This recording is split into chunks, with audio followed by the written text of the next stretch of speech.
Bonjour à tous et bienvenue dans cette nouvelle Vendée en direct. Alors je suis toujours à Port-Olona comme hier avec toujours le nouveau directeur Alexis Léon Botarelli. Bonjour. Bonjour. Et alors on se trouve sur cette magnifique terrasse du port justement de la capitainerie. Alors expliquez-nous un petit peu, vous venez simplement de prendre vos fonctions il y a seulement quelques jours, hein, c'était début janvier. Tout à fait, le 2 janvier exactement. Et alors quel est votre parcours? D'où est-ce que vous venez? Alors, j'arrive de Bretagne, de la petite ville de Douarnenez, où j'étais directeur de port. Alors un port de taille équivalente, 1400 anneaux à peu de choses près, mais sans port à sec notamment. Ouais. Donc ça vous change pas énormément, de ce que vous aviez à Douarnenez? Non, non, ça ne me change pas dans le sens où à Douarnenez, donc on avait 1400 anneaux. On était également habitué à participer à l'organisation de certaines courses. Donc là, les courses sont peut-être plus médiatisées, mais c'est une chose à laquelle nous étions habitués jusque-là. Quel est votre parcours? Comment est-ce qu'on devient directeur d'un port? J'ai pas envie de dire par hasard, mais pas loin. À la base, j'ai une formation en droit des affaires, droit des entreprises, avec une spécialité droit maritime, puisque j'ai passé un master 2 en droit des espaces et activités maritimes à Brest. Et ensuite, j'ai été agent portuaire à Arcachon. J'ai eu l'occasion de rencontrer une personne qui m'a permis de devenir maître de port à Dunkerque, puis ensuite directeur à Douarnenez et aujourd'hui directeur à Port-Olona. Et qu'est-ce qui vous plaît dans cette fonction? Qu'est-ce qui vous motive au quotidien? Justement, le quotidien, l'inconnu du quotidien, l'avantage de ce poste, c'est que chaque jour est différent. Chaque jour est différent. On garde une relation privilégiée avec le plaisancier, pour ne pas dire le client, mais le plaisancier. Et le quotidien est différent d'un jour à l'autre. On va marcher un petit peu. Quand on arrive comme ça, on a un œil frais sur les choses. Quel œil est-ce que vous avez sur ce port Olona? C'est une aire de jeu superbe, avec beaucoup de potentiel, déjà bien exploité aujourd'hui par la ville des Sables-d'Olonne. C'est une vitrine magnifique avec de nombreux projets.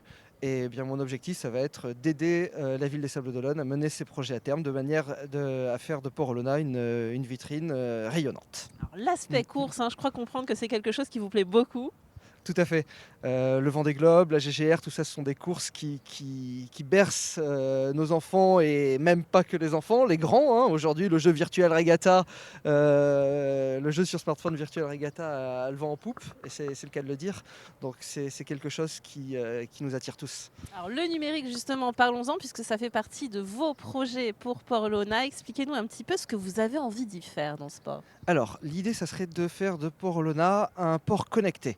Un port connecté qui permettrait aux plaisanciers d'avoir un suivi numérique à la fois de leur navire, de leur consommation.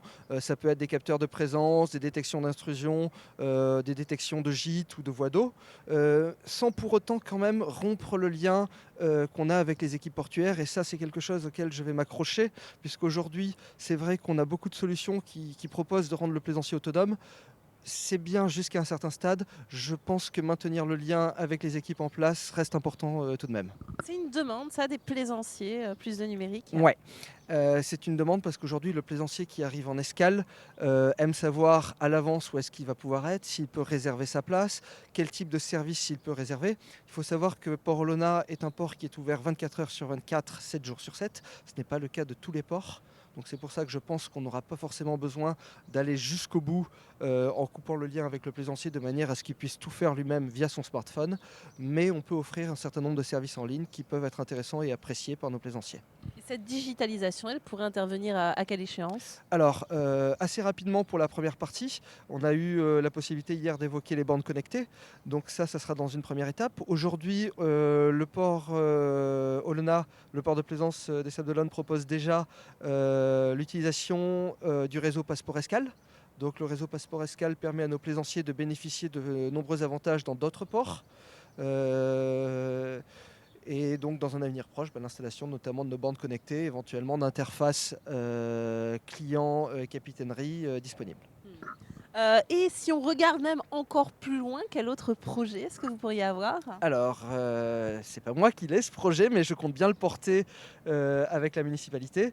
Là, aujourd'hui, le grand projet, des Sables d'Olonne, c'est Port Olona 2040, avec notamment, une restructuration de l'espace portuaire, de manière à harmoniser, la ville des Sa la le port de plaisance, les infrastructures, qui sont présentes aujourd'hui et celles de demain qui seront construites. C'est-à-dire mettre Port-Olona finalement au cœur, vous utilisiez tout à l'heure le mot de vitrine? C'est ça, tout à fait, Mmh. faire de Port Olona le cœur de la ville. Mmh. Par rapport à ce que vous avez connu à Douarnenez, est-ce qu'il y a des problématiques qui changent? Est-ce qu'il y a des choses qui diffèrent tout de même par rapport à ici? Les problématiques restent similaires. À Douarnenez, on faisait partie du parc marin de la mer d'Iroise, donc avec des contraintes environnementales, plus fortes. Ça ne veut pas dire qu'on ne les prend pas en compte à Port-Olona, attention, mais aujourd'hui, je vais prendre par exemple la problématique du dragage. À Douarnenez, il n'était pas envisageable de clapper en mer. Alors Aujourd clapet, pour les gens qui ne connaissent pas, qu'est-ce que c'est? Clapper en mer, c'est le fait d'extraire du sable, d'une zone portuaire, entre autres, et d'aller la relâcher un peu plus loin en mer, dans des zones définies, hein. Ça se fait bien évidemment en étroite relation avec la DDTM, avec, la police de l'eau, entre autres. Voilà. Oui. Aujourd'hui, à Port-Olona, on peut clapper, en tout cas jusqu'à cette année, jusqu'en 2023, sachant que les dragages à Port-Olona, il y en a un très gros tous les 4 ans, et un plus petit tous les 2 ans. Donc c'est une problématique très importante. Voilà, donc ça va faire partie des choses qui diffèrent, ici. Et bien, en tout cas, merci, beaucoup, de nous avoir accueillis. On aura l'occasion de vous recroiser, régulièrement et puis dans tous les cas, on vous souhaite une bonne installation ici en Vendée. On espère que vous allez vous plaire. Ah bah, j'espère bien avec ce soleil. Merci beaucoup. Avec ce soleil, avec ces courses. On vous y retrouvera. C'est la fin de cette Vendée en direct. Merci à tous d'avoir été avec nous et puis on se retrouve comme d'habitude demain pour une nouvelle émission. À bientôt.